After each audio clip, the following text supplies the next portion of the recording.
60 రోజుల్లోనే ఇంగ్లీష్ నేర్చుకునే అద్భుత అవకాశం మీకోసం. ఇప్పుడే స్పోకెన్ ఇంగ్లీష్ క్లాస్ లో జాయిన్ అవ్వండి. నమస్తే రమ్ గారు. నమస్తే జయ.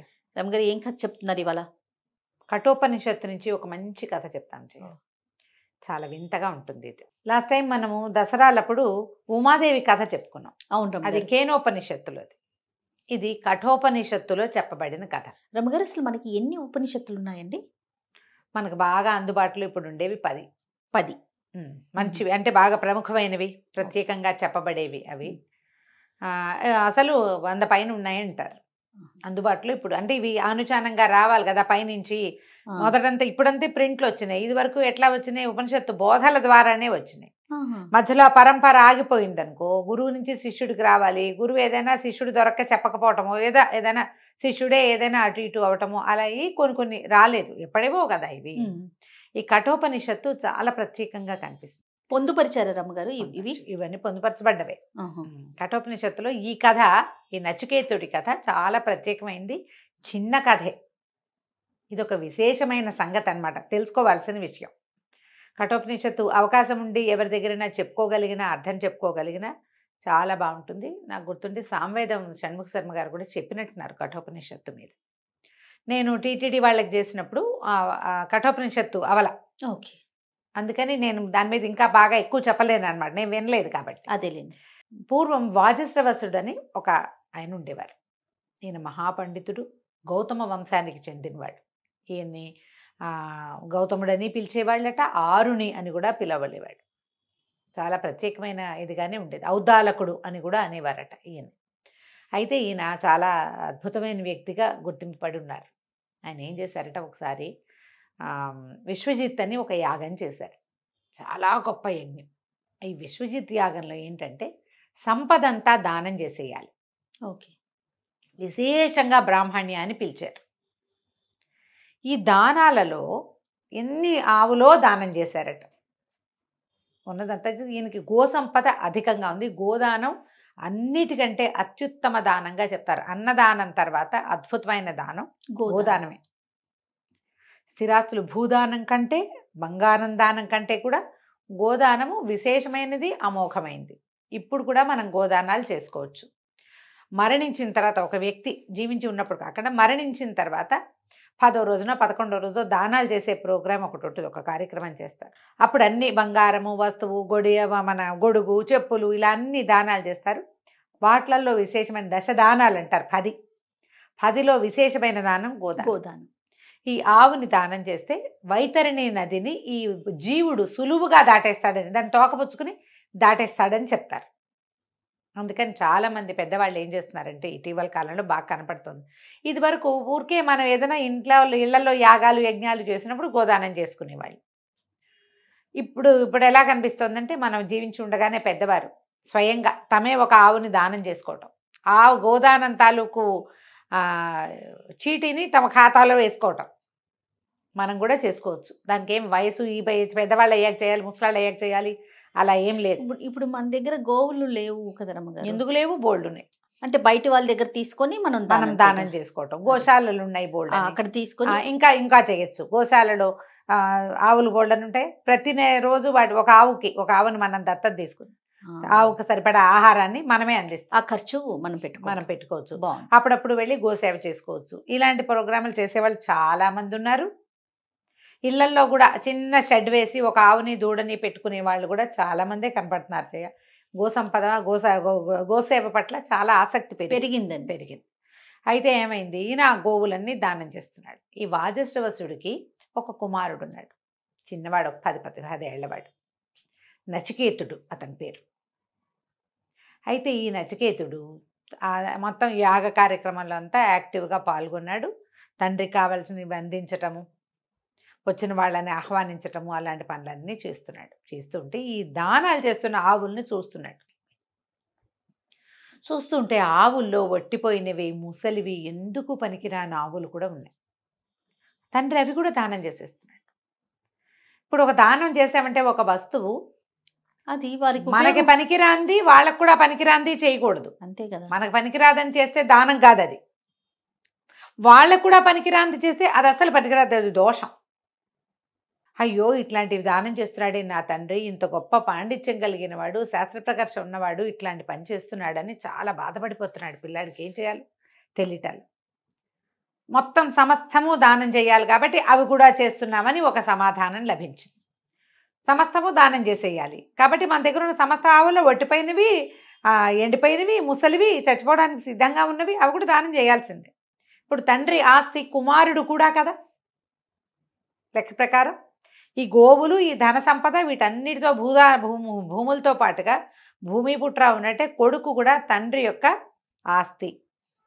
ఈ పిల్లాడికి చాలా కష్టం తోచి తండ్రి దగ్గర నిలబడి, అయితే నాన్నగారు నన్ను ఎవరికి ఇస్తారండి అన్నాడు. అవతలకి వెళ్ళి ఇప్పుడు మాట్లాడలేను నేను అన్నాడు ఆయన. 3 మాటలు వెంబడబడ్డాడు. మరి నన్నెవరికి దానం చేస్తున్నావు, నన్నెవరికి దానం చేస్తున్నావు అని అడిగాడు. అబ్బాయి ఉద్దేశం ఏమిటి, తండ్రి ఒట్టిపోయిన గొడ్లు అవి దానం చేయకూడదు అనుకున్నాడు. ఆయన ఏమన్నాడు, మొత్తం ఉన్న సంపదలో అవి కూడా ఉన్నాయి కాబట్టి వాటి కూడా వాళ్ళకు ఉపయోగపడుతుందో పడదో నేను దానం చేసేయాలి కాబట్టి చేసేస్తున్నాను. అంటే నీ ఆస్తి మొత్తం నువ్వు దానం చేసేటప్పుడు నీ ఆస్తిలో నే కూడా ఉన్నా కదా, నన్ను ఎవరికి ఇస్తావు? పాయింట్ చూడు ఎంత క్లియర్గా. అడిగేసరికి అలా 2 సార్లు 3 సార్లు అడిగేసరికి ఆయన ఈ దానాల ప్రక్రియలో అలిసిపోయి హడావిడిగా హైరాన్ నిన్ను ఎముడికి ఇస్తాను లేరా అన్నాడు. అన్నాక తట్టింది ఆయన. 10 సంవత్సరాల కుమారుణ్ణి, తన కులదీపకుణ్ణి ఎముడికి ఇస్తాడు. మాట అనేసాక యజ్ఞం, హోమకుండం దాని ముందు కూర్చున్నాడు. ఇందిటిని దానం చేశాడు. ఒకసారి దానం అన్నాడా ఇక అది మంది కాదు. ఎముడికి ఇస్తాను అని ఒప్పుకున్నాక వాగ్దత్తమైన దాన్ని మానటానికి వీల్లేదు. చాలా కష్టపెట్టుకున్నాడు. అయ్యో అయ్యో ఎంత పని చేశాను, ఇంత బంగారు లాంటి కుమారుని పోగొట్టుకున్నానే, ఈ ఒట్టిపోయిన ఆవుల్ని వాటిని దానం చేయకుండా ఉన్నా సరిపోయేది, వీడు ప్రశ్నించి ఇంత పని చేయించాడు నాతోటని చాలా దుఃఖిస్తే పిల్లాడు అన్నాడు, కాదు నాన్న మీరు బాధపడద్దు, నేను ఎముడి దగ్గరికే వెళ్ళిపోతా అని చెప్పి అగ్నిమంత్రం చదువుతూ వెళ్ళిపోయాడు యమలోకానికి. నరకద్వారం దగ్గరికి వెళ్ళాడు. వెళ్తే యమధర్మరాజు ఊళ్ళో లేడు. పిల్లలు అక్కడున్న యమభట్లు ఆశ్చర్యపోయారు. బాలకుడు బ్రాహ్మణుడు యముడిని వెతుక్కుంటూ రావటం ఏమిటి? యముడి దగ్గరికి ఎలా రావాలి? చనిపోయాక కదా. ఇప్పుడు సశరీరంగా ఒక పిల్లవాడు జీవించి ఉన్నవాడు అడుగుతున్నాడు. ఆయన లేడన్నారు. లేడనేసరికల్లా ఆయన వచ్చేదాకా ఇక్కడే ఉంటానని 3 రోజులు నరకద్వారపు వాకిట్లో కూర్చుని ఉన్నాడు. ఆహారం లేదు, అన్నపానాదులు లేకుండా అగ్నిమంత్రాన్ని జపించుకుంటూ కూర్చున్నాడు. 3 రోజుల తర్వాత ఆయన వచ్చాడు యమధర్మరాజు. ఆయన ఆశ్చర్యపోయాడు. వాకిట్లో అగ్నిశిఖలాగా ఉన్నాడు పిల్లవాడు. మామూలుగానే ప్రకాశవంతంగా ఉన్నాడు పిల్లాడు, మంచి అద్భుతమైన లక్షణాలు కలిగిన వాడు. ఈ అగ్నిమంత్రం వల్ల ఇంకా దీప్తివంతంగా ఉన్నాడు. ఆయన ఆశ్చర్యపోయాడు. అయ్యో నిన్ను ఇక్కడ నిలబెట్టానా, నేను ఎంత పొరపాటు చేశాను, నీకేం కావాలి నాయన, నువ్వెవరు ఏమిటి అని అడిగితే, నేను వాజశ్రవసుడి కుమారుణ్ణి, మా తండ్రి విశ్వజిత్ యాగం చేస్తూ తనకున్న వాటన్నిటినీ దానం చేస్తూ నన్ను నీకు దానంగా ఇచ్చాడు. నన్ను దానం ఇచ్చిన తర్వాత నేను అక్కడ ఉండకూడదు కదా, నేను ఎక్కడ ఉండాలి? నన్ను ఎవరికి ఇచ్చాడో వాళ్ళ దగ్గరికి వచ్చేయాలి.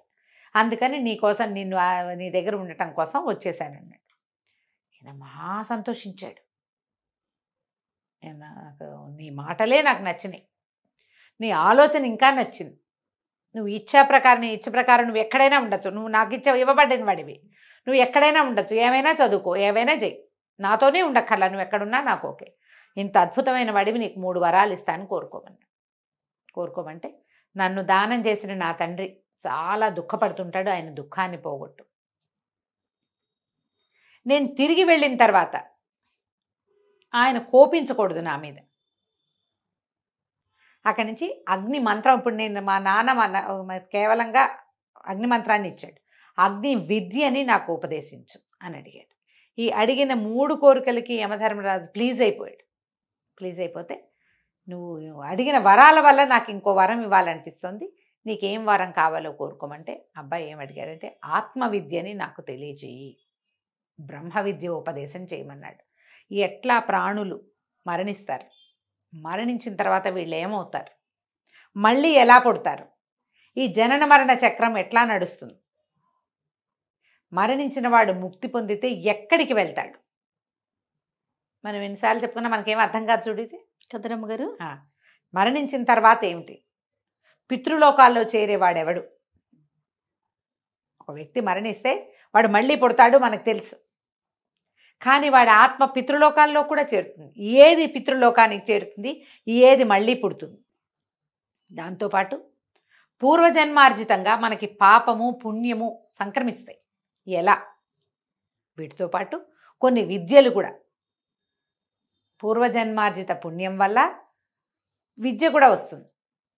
ఆ ఇంట్లో ఎవరికి ఏమీ చదువు రాదు, ఒకడు ఐఏఎస్ అయిపోతాడు, అవును, ఒకడు సంగీతజ్ఞుడు అవుతాడు, ఒకడు నాట్యాచార్యుడు అయిపోతాడు, ఒకడు చిత్రలేఖనుడు. వాళ్ళ ఇంట్లో ఎవరికి ఏమీ రాదు, ఒకడికి మాత్రం వచ్చు. ఎట్లా జీవుడు తన జీవన క్రమంలో వదిలేసిన ఉపాసనని పట్టుకోగలుగుతాడు. ఈ జన్మలో ఏదో ఉపాసన చేశాడు, వదిలేసాం, మరణించాడు, మళ్ళీ అది వాడికి ఎట్లా వస్తుంది? ఇది బ్రహ్మ విద్య, ఆత్మ విద్య. దీన్ని ఉపదేశించమన్నాడు. మామూలు ఎంత మాట్లాడుకున్నా ఎంత చెప్పినా మహాపండితులు కూడా ఈ వ్యామోహంలో పడిపోతారు. ఈ మాయని ఛేదించటం ఎట్లా అనేదే ఆత్మవిద్య. ఇది ఇంతే. దీని తర్వాత ఏం జరుగుతుంది, దీని ముందు ఏం జరిగింది, అది ఎట్లా తెలుస్తుంది? ఎవరికో తెలుస్తుంది. కానీ వాడు కూడా మోహంలో పడిపోతాడు. వాళ్ళు కూడా పిల్లల మరణిస్తే దుఃఖిస్తారు, పెద్దవాళ్ళు మరణిస్తే దుఃఖిస్తారు, ఏదైనా అనుకుని పని అవ్వకపోతే ఆశాభంగాన్ని పొందుతారు. ఎవడు పొందడు ఆశాభంగాన్ని, ఎవడు దుఃఖానికి లోను కాడు? ఈ విద్య తెలిసినవాడు, ఈ విషయం అర్థమైనవాడు. అర్థం అవటం ఒకటైతే దీన్ని విద్యాస్వరూపంగా స్వీకరించడం ఇంకొక పెద్ద విషయం. ఇది కావాలని అడిగాడు. చాలా ఆశ్చర్యపోయాడు యమధర్మరాజు. 10 ఏళ్ల పిల్లవాడికి ఆత్మవిద్య చెప్పాలా? ఇతను ముందు ప్రధానమైనది ఏంటంటే అధికారం ఉండాలి, అది తెలుసుకోవడానికి అధికారం అవ్వాలి, వాడికి తెలియాలి, వాడికి అర్థం కావాలి. ఏదో చెప్తే వాడికి అర్థం కావద్దు. అంతేకా. 1వ క్లాస్ పిల్లాడికి ఇంటర్మీడియట్ ఫిజిక్స్ చెప్పినట్టు వాడికి ఏమర్థమవుతుంది? కానీ బ్రహ్మ విద్యని ఉపదేశించాడు నచికేతుడికి యమధర్మరాజు. కింద భూలోకం నుంచి నరకలోకం వరకు నడిచొచ్చాడు. అతని కంటి ముందే ఎన్నో జీవులు లోపలికి వెళ్ళినాయి, ఎంతమందో మరణించిన వాళ్ళు. వీళ్ళు ఏమవుతారు అన్న జిజ్ఞాస వచ్చింది ఆ అబ్బాయికి. ఆ జిజ్ఞాసకు సమాధానం సాక్షాత్తు యమధర్మరాజే ఎట్లా జీవులు మళ్ళీ పుడతారో ఆ ఆత్మవిద్యని ఉపదేశించాడు. ఆత్మవిద్యని అవగతం చేసుకున్నాడు నచికేతుడు. ఎన్ని వేల సంవత్సరాలు తపస్సు చేసుకున్నాడట. తర్వాత ముందసలు ఇది సహజం అనే విషయం మనకు అర్థం కావాలంటే కఠోపనిషత్తు చదువుకోవాలి. జనన మరణం అత్యంత సహజమైనది, జనన మరణాలు అనేది అర్థమవుతుంది కఠోపనిషత్తులో. దాంట్లో భాగంగానే ఈ కథ చెప్పబడింది. ఎంత చిత్రంగా ఉందో చూడు. చాలా బాగుంది. ఉపనిషత్తు కథలు చాలా విచిత్రంగా వింతగానే ఉంటాయి. ఇది చిన్న విషయమే కానీ చూడు, ఊహకి అందని విషయం రమ్మగారు, ఊహకు అందని విషయం. నాకేదో చదువు శాస్త్రము పరిజ్ఞానము కాకుండా ఏకంగా ఆత్మవిద్యను తెలుసుకోవాలనుకోవటమే విశేషం అన్నమాట. చాలా బాగుందండి. నమస్తే. నమస్తే.